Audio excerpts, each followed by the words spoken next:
presents by Goodway Music. Vikram Madhupur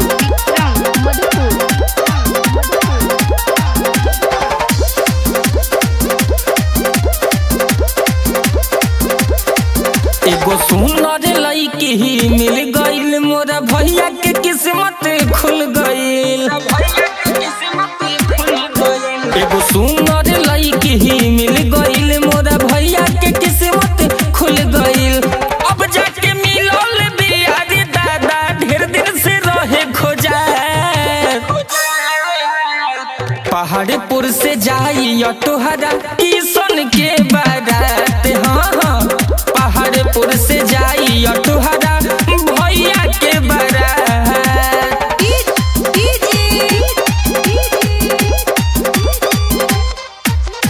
Vikram Madhupur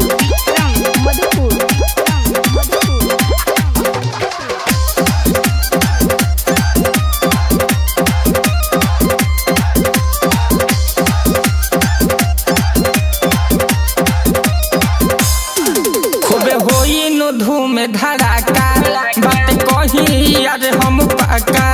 अरे गावे घर और टोला महला, यही तई में नेवता दियाता। खूबे होई नो धूम धड़ाका, बात कही यार हम पाका। गावे नगर या टोला मोहल्ला, यही तई में नेवता दियाता। लेके हाथी घोड़ा पर चढ़ के सेहरा साजा के मार। पहाड़पुर से जाई ऑटोहरा किशन के बारात। हाँ हाँ, पहाड़पुर से जाई ऑटोहरा भैया के बारात।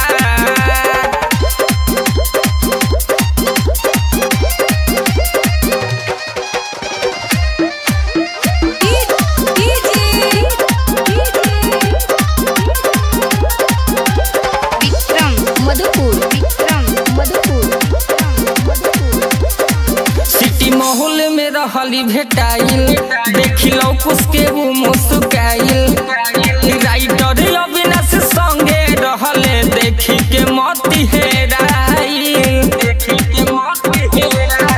सिटी माहौल में रहली भेटाइल, देखिलो कुसके वो मुस्काइल।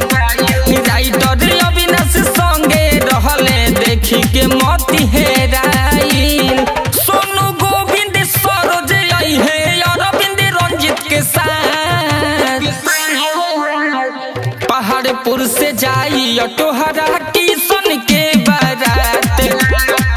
पहाड़पुर से जाई ऑटोहरा किशन के बारात। एगो सुनर लईकी ही मिल गईल, मोरा भैया के किस्मत खुल गईल।